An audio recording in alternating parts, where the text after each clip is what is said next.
동료를 인정해주는 명언. 강철왕 카네기의 성공 비법.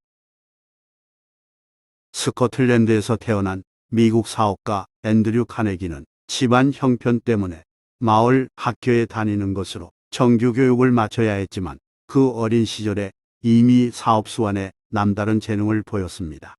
카네기가 집에서 토끼를 키우고 있을 때의 일입니다. 카네기는 날마다 토끼 먹이로 쓸풀을 구하느라 바삐 돌아다녔지만 늘 모자라서 애를 먹었습니다. 카네기는 꾀를 내어 친구들에게 이렇게 말했습니다.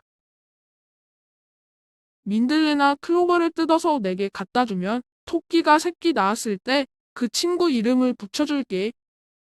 그 말을 친구들은 정말이냐고 물었고 카네기가 그렇다고 확인해 주었습니다.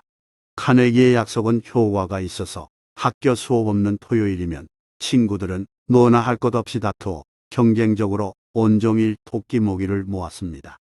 카네기가 가장 많은 순서대로 이름을 붙여준다고 했기 때문입니다. 카네기는 토끼 모기를 구하는 대신에 느긋하게 책을 보거나 다른 일을 했습니다. 이 시절에 대해 카네기는 훗날 다음과 같이 말했습니다.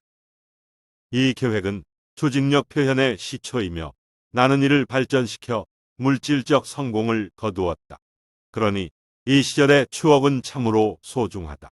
이 성공 요인은 사물에 대한 내 이해가 뛰어났다기보다는 사물에 대하여 나보다 잘 아는 상대를 발견하는 재능에 있었다.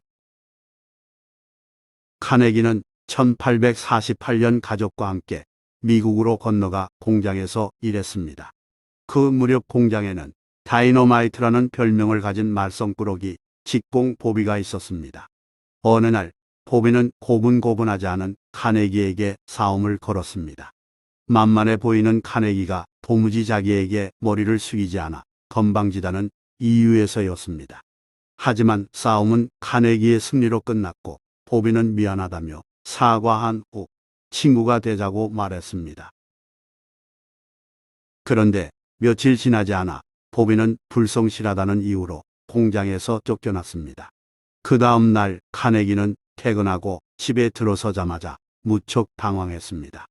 보비가 카네기 어머니를 속이고 카네기 통장을 가져간 까닭입니다.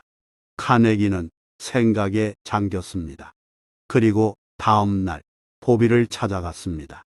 보복하기 위함이 아니라 그가 어떻게 지내는지 궁금했기 때문입니다. 보비의 집은 카네기 집에 보금갈 만큼 누추했습니다. 보비는 카네기를 보더니 도망쳤습니다. 카네기가 뒤쫓아 가서 붙들자 보비는 미안하다는 말만 되풀이했습니다. 카네기는 보비에게 추궁하기는커녕 공장에서 다시 일할 수 있도록 주선해 보겠다고 약속했습니다. 그러나 공장장은 카네기의 간절한 부탁에도 불구하고 보비의 나쁜 행실만 들추며 허락하지 않았습니다. 그러자 카네기는 자기도 공장을 그만두겠다고 말했습니다. 공장장이 어이없어하며 왜 그러느냐고 묻자 카네기는 이렇게 말했습니다.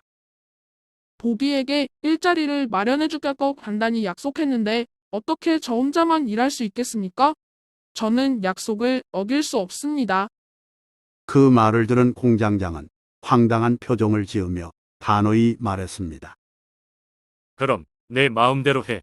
그딴 녀석과 어울리려거든 당장 나가. 카네기는 조금도 망설임 없이 공장을 떠났습니다. 그리고 다른 회사로 보비와 함께 취직했습니다. 카네기는 보비에게서 나름의 재능과 소질을 느꼈기에 자기 일처럼 도와준 것입니다. 보비는 카네기의 희생정신에 감동하여 완전히 새 사람이 됐으며 평생 카네기의 왼팔로서 사업에 크게 기여했습니다.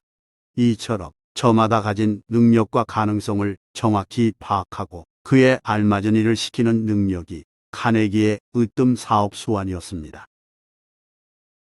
동료는 친구와 어딘지 모르게 다릅니다. 친구가 성격이나 취향이 비슷해서 맺어진 정서적 인간관계라면 동료는 이를 위해 같이 어울려야 하는 협조적 대인관계입니다. 바꿔 말해 직장 동료는 취향으로 선택한 사람이 아니기에 정서적 공감대보다는 업무 능력을 우선합니다. 같은 맥락에서 대부분 직장인은 동료의 유능함을 좋아하는 경향이 있습니다.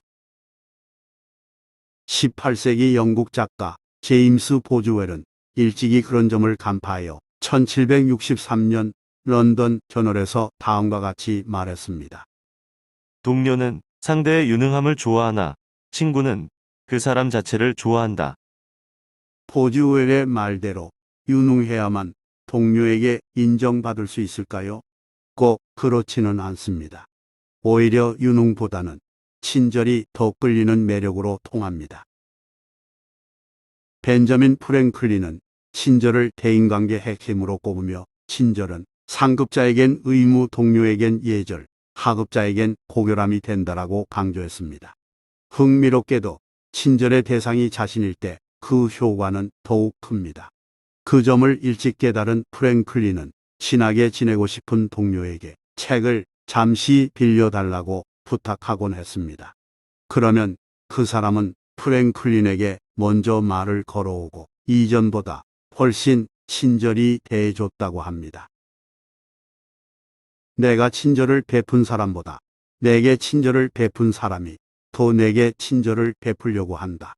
나는 프랭클린의 말에 동의하듯 러시아 작가 톨스토이도 우리는 자신에게 친절을 베푼 사람보다 자신이 친절을 베푼 사람을 더 좋아한다. 라는 말을 남겼습니다. 왜 그럴까요?